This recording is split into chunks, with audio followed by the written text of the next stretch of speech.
it's still well north of 25 million servers that are unsecured. So unfortunately, we'd like to see some improvement in there.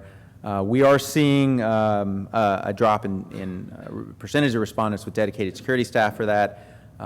It's tough to say what that really means. It could be just that they're shifting that responsibility into the larger security team. So in the mobile arena, we see a huge increase in 4G adoption, no surprise there, right? We've got over half the respondents have now rolled out 4G services globally, so that's pretty significant. And then a strong growth in IPv6 traffic, and we'll take a look at that as well. So let's get into more of the details. All right, as I mentioned before, substantial growth in the largest attacks. I think I got my year wrong. The 100 gig was at 2010, then 2011, 12, 60 gig, and then up to 300 plus in 2013. What's interesting here is that was just the single largest attack that was reported via the survey, but we had lots of other very large attacks reported, anything ranging into the hundreds of gigabits or 200 gigabits and more. And we also know that some of our respondents, they told us in the comments that they didn't report all of the attacks, they only reported the largest because that's how we phrased the question, right? So if you saw a 300 gig attack, but you also saw a 250 and a 210, 195, you only reported the 309, right? And of course, we saw multiple events well above the 100 gigabit per second range in 2013. And again, now that we're here in 2014, that doesn't, it's probably, we're already a little numb to it because we've already seen even larger attacks so far in 2014, right? So let's talk about, I mentioned I have other sources of data that I'll share with you. So some of you may be familiar with our Atlas sensor net. This is something that Arbor's been maintaining for over a decade. And we have, right now we have about 295 plus global service providers and large enterprises participating, sharing telemetry data in addition to our own sensors that are distributed throughout the global internet. So we're right now seeing a lot of traffic, a lot of attack traffic, and in 2013 so far, the Atlas, in 2013, all of 2013, the largest attack that Atlas witnessed was 245 gigabits per second. So what that tells you is that sensor net didn't see the 309 gig attack that was reported, right? But it did see other large attacks. And we also saw a sharp increase in attacks over 20 gigabits per second. So depends on your measuring stick, but some people say 20 gigabits per second is a significant, very large event. Others would say, not so big, right? Really depends on your perspective and your network resources. All right. So talk a little bit more about Atlas data. I wanted to get something a little more current for you. So this is the latest quarter that we've reported on, the Q1. Obviously, Q2 isn't over yet. So some data sets from Q1 2014, looking at just some summary data at a high level. Average DDoS attack that we monitored throughout the first quarter was only 1.12 gigabits per second. And I say only, again, depends on your perspective. That could still be considered pretty significant. Depending on your network. And that came in at about 271 kilopackets per second. And the peak that we monitored so far in Q1 was 325 gigabits per second and 161 million packets per second. So obviously that's a very significant attack. What's interesting to me is if you kind of peel back some of these numbers, and I didn't put every bullet point on here, is that, for instance, looking at Q1 2014, we see all these very large attacks. But when I peel back the layers and I look at the number of attacks that we witnessed that were over 20 gigabits per second, it was 0.5% of all the attacks that we witnessed. And I can tell you, we see a lot of attacks. Right now, I think in the last 24 hours, we've seen over 5,000 DDoS attacks that we've been able to monitor just in the 24 hours. So we're seeing a lot of attacks. So when I say 0.5% of them are over 20 gigabits per second, it's still a significant number, but it's obviously the outliers, right? So it's these average attacks that we're probably more interested in, that we're dealing with on a daily basis. A little bit more detail on the Q1 stuff. So as I mentioned, while it's a small percentage of attacks that are over 20 gigabits per second, it's still an increase over last year. So in just the first quarter, we've seen 1.5 times more of those over 20 gigabit per second attacks than we did in all of 2013. So that is significant, right? And we saw 72 events over 100 gigabits per second just in Q1 of this year, right? So again, that's some pretty staggering numbers, I think, something to be paying attention to. One thing I wanted to break out on this is the NTP attacks, right? So if 2013 was the year of the DNS reflection amplification attacks, 2014 is the year of the NTP reflection amplification attacks, right? So if you look in the first quarter of the year, obviously that was big news, right? And we can see the stats here pretty clearly.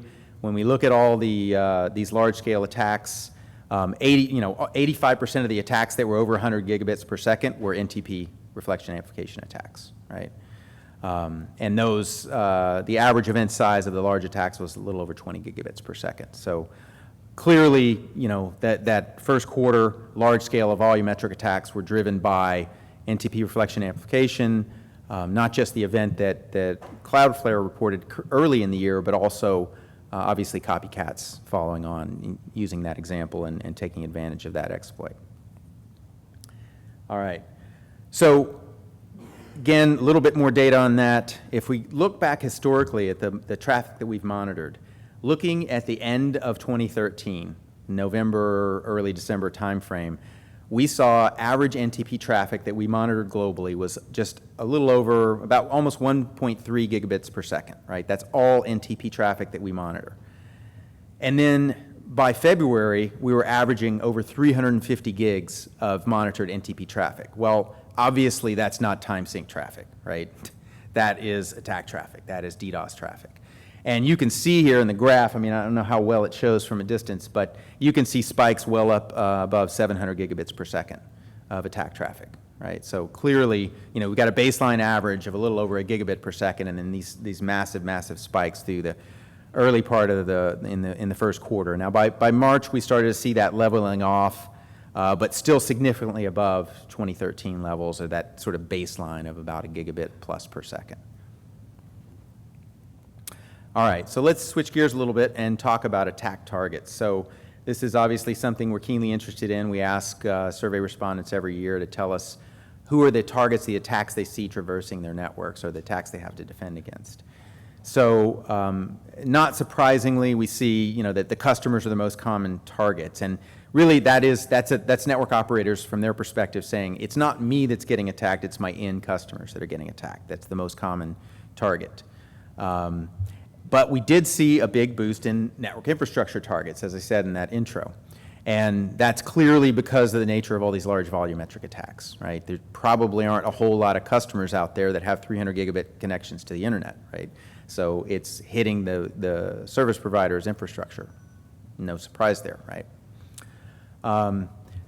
What's interesting to me, though, is if you look in at what you see in the media when you hear reports of DDoS attacks and who's being affected and who's being impacted, who's being targeted, you could easily walk away with the perspective that it's really always focused on financials and on government entities, right? Because that's what we hear the most of in the press. It gets the most traction, right? And interestingly enough, obviously, we did have a big uptake in financial. E-commerce has actually been in the lead for quite some time, right? So just anyone doing business on the internet, not surprised there, right? And go for the money. But what is interesting is that the subscribers and users in general, and meaning service provider customers, are still the top target, right? And have been for quite some time. And I think what that really speaks to is the service providers community, by and large, understands this problem. They understand what they need to do to deal with it, right? They have defenses in place. And so unless we're talking about these outliers or these extremely large attacks, the attackers are doing much more of those crafted, smaller, low-level, low and slow, state exhaustion, application layer type attacks. And that's why you see this trend, right? If they can't break down the walls of the fortress at the service provider, they can't overwhelm the circuits, then they're going to go and they're going to target the end customer. They're going to target the end users, the enterprise applications and services in the data center. They're going to go low and slow, fly under the radar, not fill the network pipes, but try to take out those services instead, right? So, of course, we see that. So talking about application layer attacks, we track that every year as well. And we see, 24% of all respondents said they see application layer attacks, period, of some sort, right? And I'm sorry, I've seen the targeted application layer attacks. 86% saw some type of application layer attack, period. That's a very high number. It's a very significant number. The other change we see is a much bigger focus on web services, right?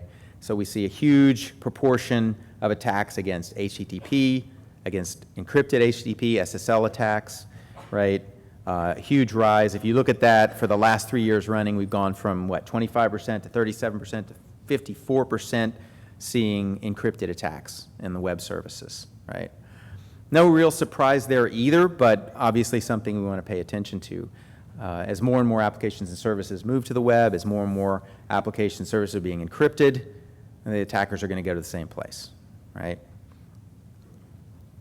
Okay. So just to back that up with a little bit of Atlas data, again, this is not survey data. The previous was survey data. It's what your peers are telling us and yourselves. But this is actual monitored stuff that we see in the wild, right? So we look at breakout of duration for attacks in first quarter of 2014. We're seeing the vast majority of attacks are very short-lived, less than an hour, right? In fact, the average duration attack duration is exactly an hour, and I don't know why I put 0 minutes in there. Too much detail. Anyway, for larger attacks, average is a little bit shorter, about 55 minutes, and we're seeing for attacks that last longer than 12 hours, it's a very small portion, right? Only about 1.5%. So, interesting numbers there. Something new that we saw this year is, for the first time, we saw non-initial fragment attacks as the #1 destination. And then after that, of course, you see things like web traffic, right? It's port 80, HTTP, SSL attacks, DNS is in there in the mix as well. So not too surprising. Obviously, you see NTP is a significant portion for the first quarter as well. All right, let's talk a little bit about attack motivations. Again, this is something that we track every single year. No surprise that the front runner continues to be ideological motivations, hacktivism. At least that's the perceived top motivation for the last 2 years, right? So we ask people, what they think. What's really kind of interesting to me and a little bit telling is that the sheer volume of motivations for these types of attacks, right? So, yeah, we're seeing ideological hacktivism sort of coming in at the top. That's a consistent trend for the past 2 years. Well, we've got a whole slew of other reasons, whether it's, a competitive takeout, whether it's, financial gain, whether it's, sometimes it's even just cheating the system, right? You see these gamers are DDoSing the game network, right? Xbox Live and things like that, just to gain competitive advantage to win a game. I mean, this isn't not even for financial gain. It's not politically motivated.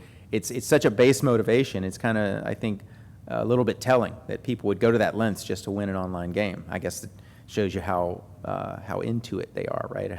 How passionate they are about it.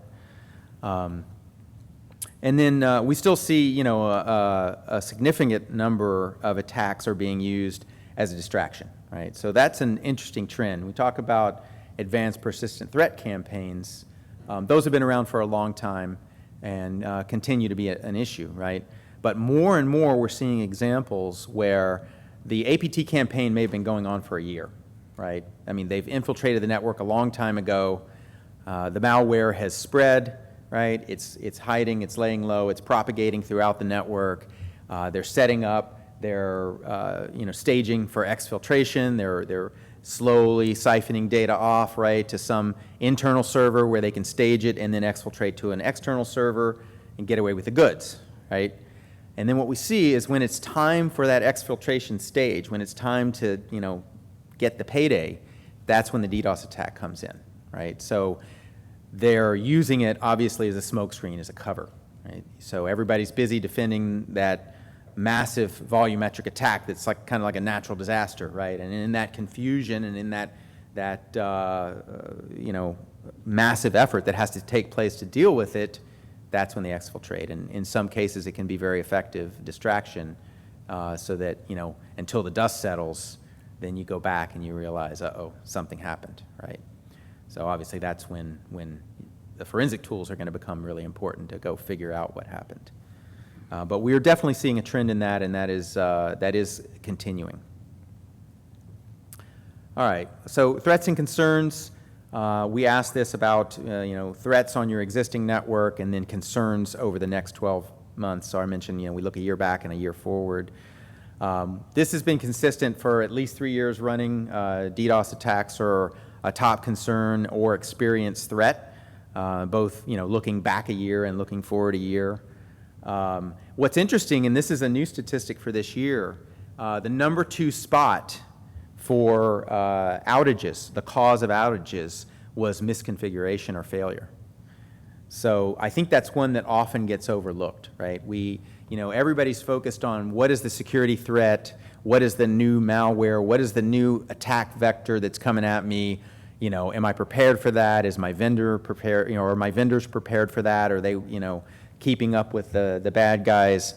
And I think it's easy to overlook how often something like a failure or a misconfiguration can be just as disastrous, right? So I was kind of surprised to see it at that high. Like 55% told us they saw outages due to that, those reasons. So I thought that was kind of interesting. Then obviously still having issues with bandwidth congestion, or, you know, that's not necessarily attacks, it's just could be, you know, a lot of reasons for packet floods that just, you know, actual legitimate traffic that's like a flash crowd, or, you know, some event happens and everybody rushes, right?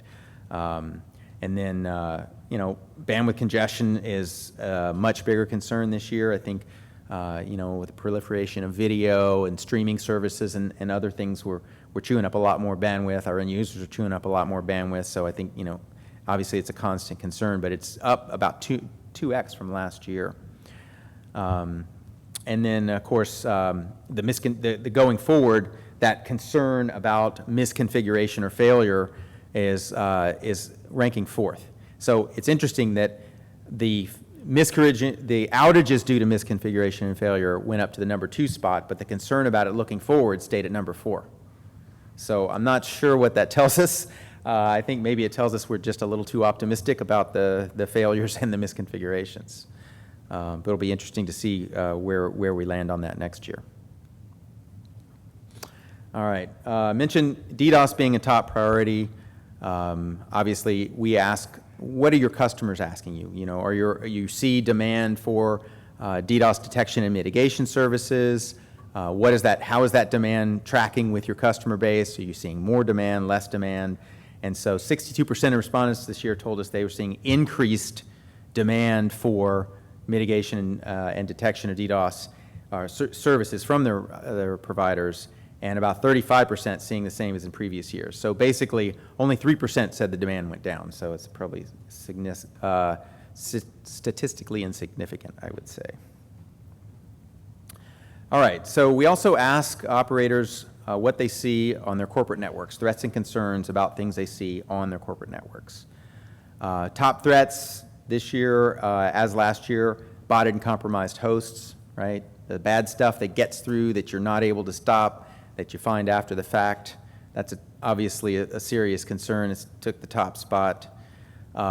We saw about a 50% increase in the number of reported advanced persistent threats found on their network in the last year. So 20% said they found them last year, or in the previous year, and 30% said they found them on their networks in 2013. So that is no surprise with that having gone up, with respondents saying they found more threats on their network. No surprise they're more concerned about that in 2014 looking forward, right? And then advanced persistent threats remain a second place top concern going forward into the next year, well, this year, I should say. All right, I wanted to take a minute. Heartbleed has been a hot topic for a while. mean, it's kind of died down. I still get questions about it. Probably you guys do too, time to time still. But I thought I'd just throw up a little bit of our scans that we were able to monitor around the actual event, right? So as I'm sure you all know, on April 7th, the vulnerability was announced, right? So we thought it'd be interesting to take a look and see whether or not anyone's taking advantage of this vulnerability immediately after it's been announced, right? So we looked at our Atlas data, which is our real-time monitoring system, and we looked at the SSL scans for the 3 days after the announcement, right? And what you'll see right away is a huge spike in SSL or encrypted HTTP scans on the Tuesday and Wednesday, the 2 days following the announcement, right? And you can see there actually the largest percentage of them were sourced from China and then followed by the US and Great Britain. Not really surprising, but interesting to see that telemetry. And then by day 3, by Thursday the 10th, it had already dropped off significantly, right? So, by, I don't know, 4-fold, it had dropped off. Now still, the sources didn't really change, right? So you see the top sources are still China, US, UK, but clearly it dropped off pretty quick. So as soon as the vulnerability is announced, there's a flurry of activity, and then it drops off pretty quick. And actually, we're still seeing those scans. People haven't given up. People are still looking for those unpatched servers out there if they exist. But obviously, that flurry of activity right when the vulnerability was announced. Probably not too surprising, but kind of cool to look at the actual telemetry. All right, so we're going to talk a little bit about BYOD, or Bring Your Own Device Proliferation. We've been tracking this for a couple of years now, since we saw the trend emerging. We see continued increase in this, no surprise. We have an increase last year, or in the last survey, 63% said they're allowing, or their organization allows BYOD devices on the internal network. That's gone up to 71% in the latest survey. And yet, we see well over half tell us they don't have a way to monitor or identify these devices, right? So we're letting these devices on our networks, but we don't necessarily have good control over them. Network access and identity management systems or network access control and identity management systems were the top 2 methods that people were using to try and identify these. But when over half tell us they're not doing anything, right? They're just letting the devices on the network. To me, that's a little bit scary, because this is a device that you don't have any control of. You don't know where it goes. You don't own it. You don't know if it's patched. You don't know what other networks it's been on when it comes into your network. We happen to know, it's been reported there's well over 1 million discrete instances of malware now available on the Android platform alone, right? And of course, it's the most predominant platform. So, there's plenty of threats out there, and, it would keep me up at night if I had to deal with these devices on my network. So we asked what they see as a security risk there. 13% of respondents tell us they've already had a security breach attributed to Bring Your Own Device policy, or to those devices, right? And 39%, nearly 40%, tell us they don't know if they've had a breach attributable to BYOD because they don't have the visibility into it. So, I mean, for me, I think that's something to be very concerned about. I think it's really it's a tough dilemma, I think, that a lot of organizations are facing, right? BYOD is here. It kind of forced itself on us, right? We maybe didn't necessarily want to allow these devices on our networks, but they're here, right? We couldn't stop it. They're very popular with everyone across the organization, whether it's executives, middle management, individual contributors. I mean, everybody. The convenience is amazing, right? And the productivity gains we can get, we can do things from anywhere on the go with these devices is fantastic. But it comes at a price, right? And it's a whole lot harder to dictate policy on a device that you don't own, right? And you just don't have control over. So take a little bit of a look at IPv6, some trends that we've tracked. Only a little less than half, I guess, told us they actually have an IPv6 visibility solution. And consistent with last year, the top perceived threat for IPv6 is traffic floods or DDoS, and that's really, I wouldn't expect that necessarily to be any different from IPv4, right? We do know that we've seen an increase in IPv4/6 feature parity as a concern has gone up, and now in second place above misconfiguration, right? So when people think about problems on their IPv6 networks, they're saying, well, I've got all these vendors, right? And in IPv4, I have all these great, baked in security features, functionality that have been hardened and tested over the years. But in the IPv6 stacks, many vendors still don't have a complete implementation, right? So a lot of the mechanisms that I rely on in IPv4 just aren't available to me in IPv6. And so that creates, I think, some concern over, rightfully so, over, how am I going to get control over that? How am I going to have visibility? How am I going to make that as secure as my IPv4 systems? No real surprise there. You'll see, I've got a slide coming up. We'll talk about the adoption and the growth of IPv6 networks, and I'm sure you guys probably all live it and breathe it. You know the story. IPv6 is something that we're all going to have to move to. We're all in that process at some point or another, and yet the total adoption rates are still relatively low, right? I'm sure you see that in your own networks. So take a little bit of a look at that, the IPv6 traffic growth. So it's kind of an interesting statistics if you look at it, right? So the largest reported volume of traffic monitored was 20 gigabits per second by an individual responding, right? That's pretty massive when we consider that last year the largest reported volume was 3 gigabits per second, right?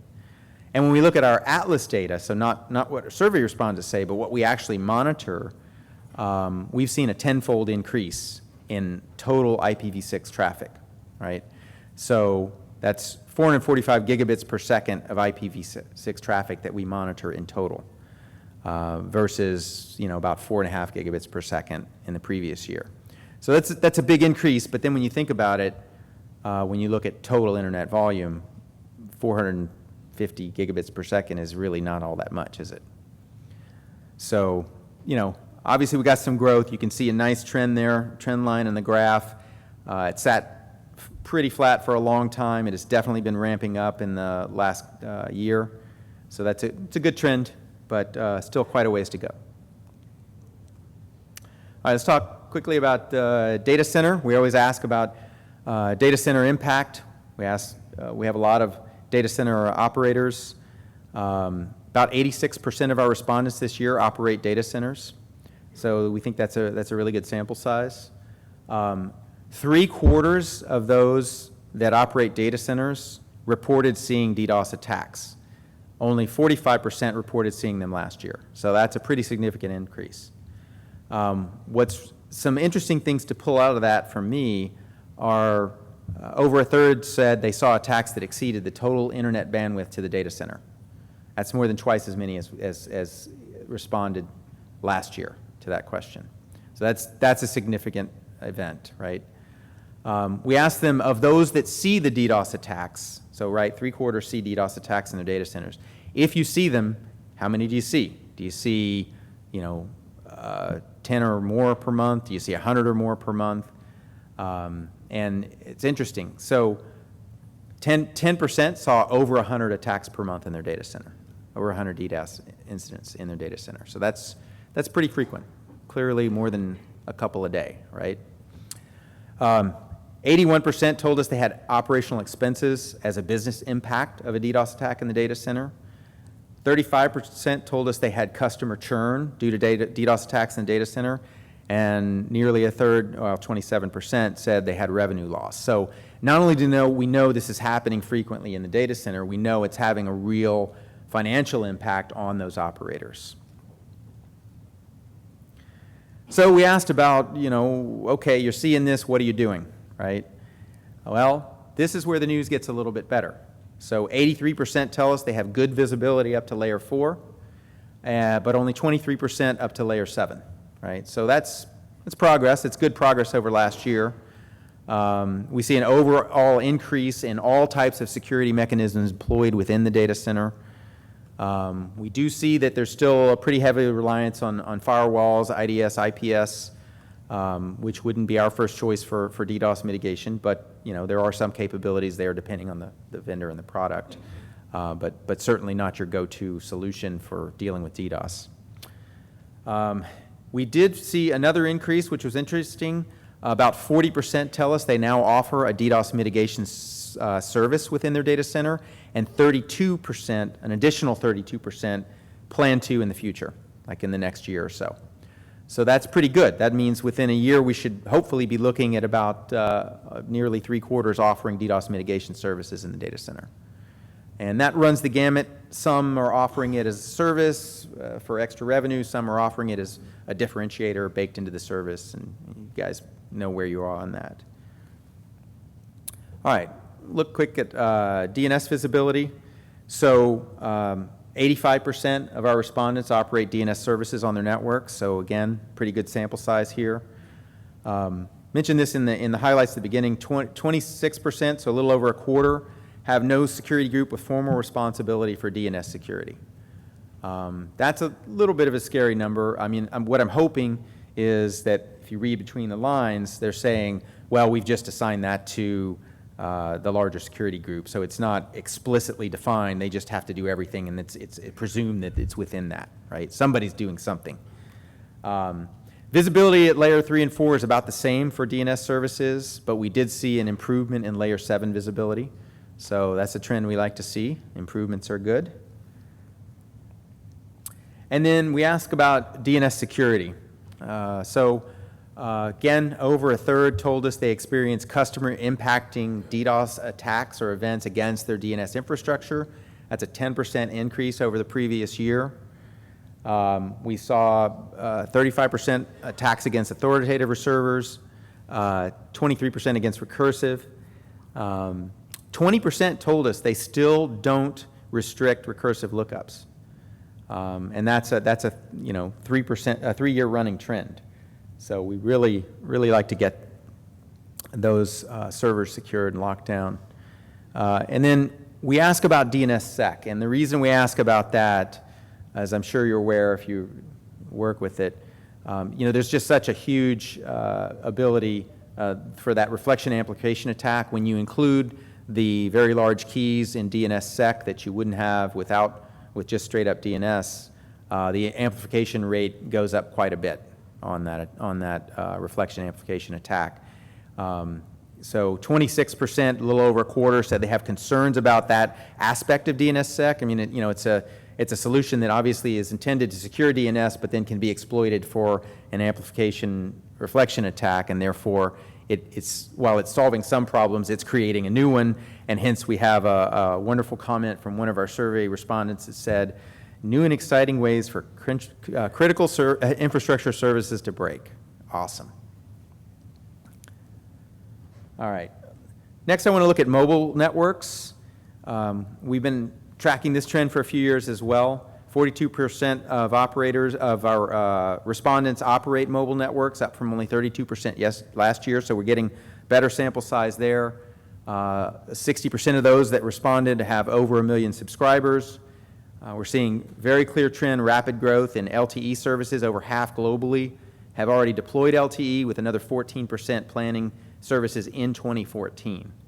And that may not be impressive numbers to you when you're looking at North America, but when you think about global adoption, that's a pretty good rate. We continue to be concerned about the mobile packet core. What we see is that for most mobile operators, they've got good visibility and security deployed at the GI, at the internet edge, right? But in the mobile packet core, not so much. So we are seeing some good improvements here. 65% are now telling us they have good visibility into that core, up from only 40% last year. Another nice bump in visibility into the user data plane, and up from only a third last year to nearly half. and as well as a huge increase in visibility into the control plane traffic. So these are all positive signs, good trends we like to see. Mobile network security in general, about 20% told us they had suffered outages, customer impacting outages due to a security incident, right? So that's stuff that's already happened. And 63% tell us they don't know what devices are compromised on their networks. That's a little bit of an increase from 57% last year. We also know it's not just compromised endpoints in the mobile networks that are a problem. It's also poorly implemented applications are impacting service. 35%, over a third told us that, right? And this is these packet storms where, like, a poorly written application on a cell phone is told to phone home to the servers go down, and so they poll it once an hour, and then they poll, once every 30 minutes, and then they poll once every minute, and then they poll once every 5 seconds, and next thing you got a packet storm from 1 million handheld devices, right? All right, so detection's getting better in the mobile networks. As you can see, 25% do see attacks against their mobile users, RAN, backhaul, or packet core. So that means that visibility is improving, right? They're seeing the attacks. It's not that they weren't happening before, they just weren't necessarily seeing them. So that's getting better. We see a big increase in attacks against that internet infrastructure, with DNS being the most common target. All right, so that's pretty much it. I wanted to go through the survey demographics with you quickly, just so you get an idea where all this stuff comes from. The survey was conducted in October 2013. It asked to reflect back 1 year and reflect forward 1 year, so you can kind of get a sense of that. We had 220 total respondents this year, which is a pretty good increase over the previous years.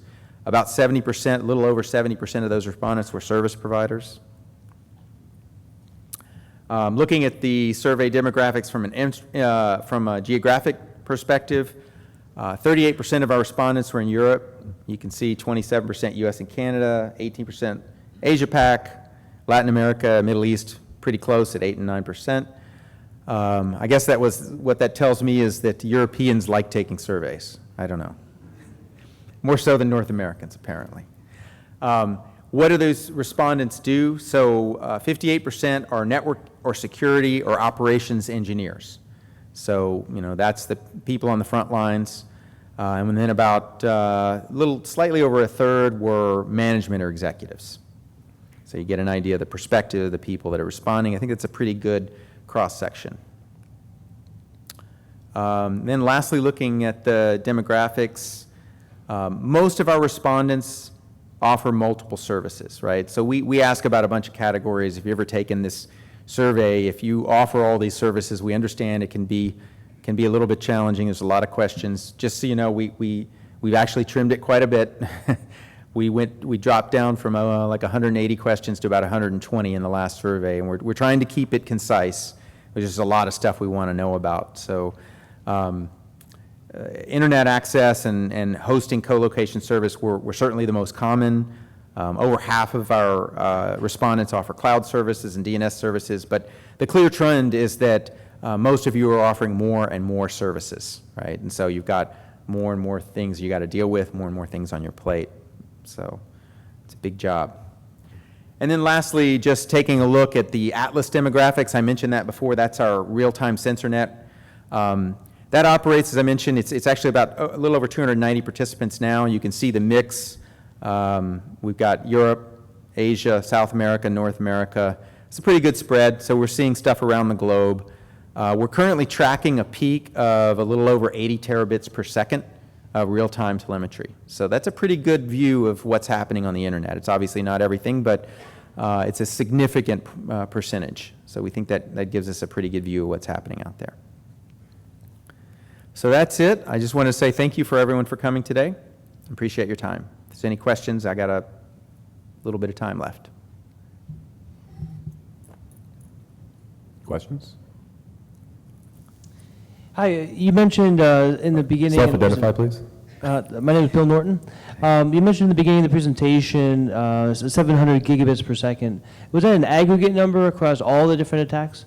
Yes, correct. So you're talking about the NTP traffic that we monitored in the first quarter of this year. And so he's asking, the 700 gigabits per second. That is the aggregate of all NTP traffic we saw in that time. And that was the peak, but it was averaging about 350 gigabits per second early in the year. Yep. Anyone else? All right, thank you.